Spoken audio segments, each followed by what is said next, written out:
Hello అందరికీ welcome back to my channel Rachana Srikanth blogs. ముందుగా మీకు అందరికీ కూడా ఉగాది శుభాకాంక్షలు. ఈరోజు ఉగాది పండుగ స్పెషల్గా అచ్చమైన ఉగాది పచ్చడిని చూపించబోతున్నాను. ఉగాది పండుగ రోజు ఈ పచ్చడిని తప్పకుండా చేస్తుంటాం కదా.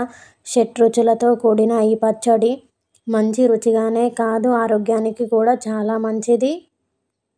మరి లేట్ చేయకుండా ఆ ప్రాసెస్ని ఇప్పుడు చూసేద్దాం. ముందుగా పచ్చడికి కావాల్సిన పదార్థాలు చూసేద్దాం. చిన్న బెల్లం ముక్క, అలాగే మామిడికాయ, వేప పువ్వు, కారం, ఉప్పు, చింతపండు. ఇంతకీ ఉగాది పచ్చడిని ఎలా చేయాలో ఇప్పుడు చూసేద్దాం. మన సాంప్రదాయ పద్ధతిగా మనం ముందుగా ఈ కుండకి బొట్లు పెట్టుకుందాం.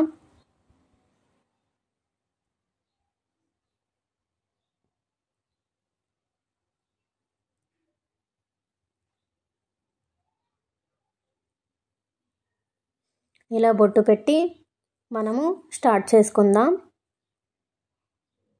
నేను ఇక్కడ ముందుగానే కాస్త చింతపండును నానబెట్టి చింతపండు నుండి రసాన్ని తీసుకున్నాను. ఇప్పుడు ఇందులోకి వేసుకోవాలి.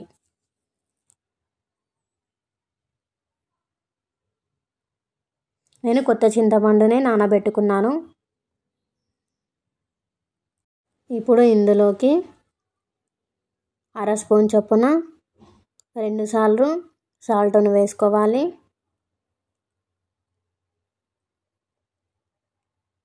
తర్వాత చిన్న బెల్లం ముక్క వేసుకోవాలి.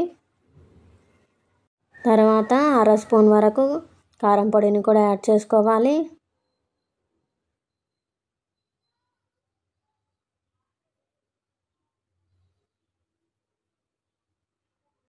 అలాగే కొద్దిగంత వేప పువ్వును వేసుకోవాలి.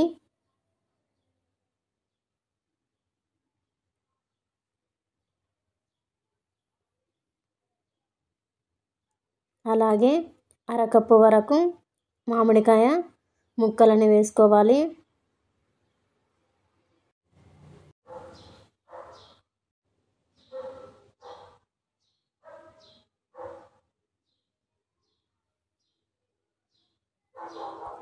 బెల్లం ఉప్పు కరిగిపోయాయంటే మన ఉగాది పచ్చడి తయారైపోయినట్టే.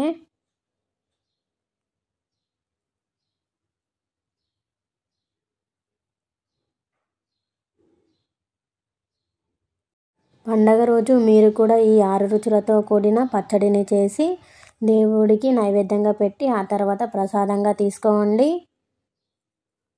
ఈ రుచికరమైన ఉగాది పచ్చడిని మీరు కూడా పండగ రోజు చేయండి. మరి ఈ వీడియో మీకు నచ్చినట్లయితే లైక్, షేర్, కామెంట్ చేయండి. సబ్స్క్రైబ్ చేయడం మర్చిపోకండి. Thanks for watching. Bye guy.